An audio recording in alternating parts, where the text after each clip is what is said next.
రాజకీయాల్లో శాశ్వత మిత్రులుండరు, శాశ్వత శత్రువులు ఉండరు.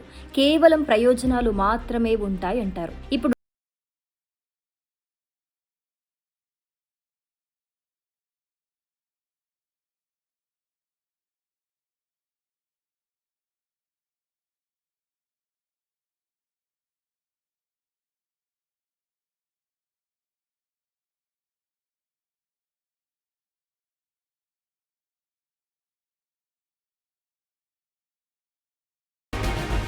లోక్సభ స్పీకర్గా ఉన్న ఓం బిర్లాపై విపక్షాలు అవిశ్వాస తీర్మానం నోటీస్ ఇచ్చాయి.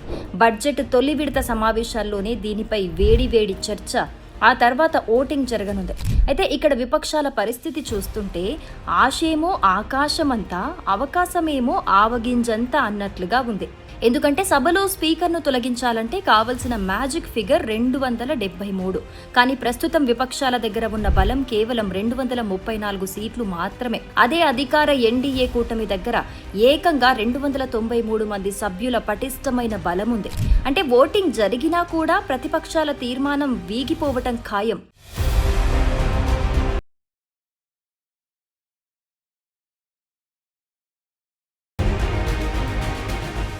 ఇప్పుడు తెలుగు రాష్ట్రాల లెక్కలు చూద్దాం.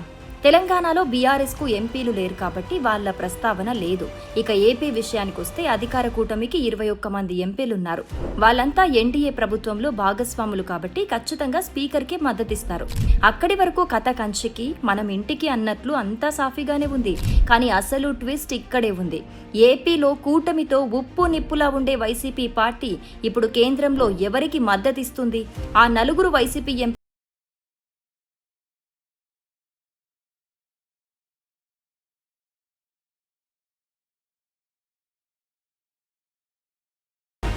ఇక్కడే వైసీపీ అధినేత వైఎస్ జగన్ ఒక కీలకమైన నిర్ణయం తీసుకున్నట్లుగా తెలుస్తోంది.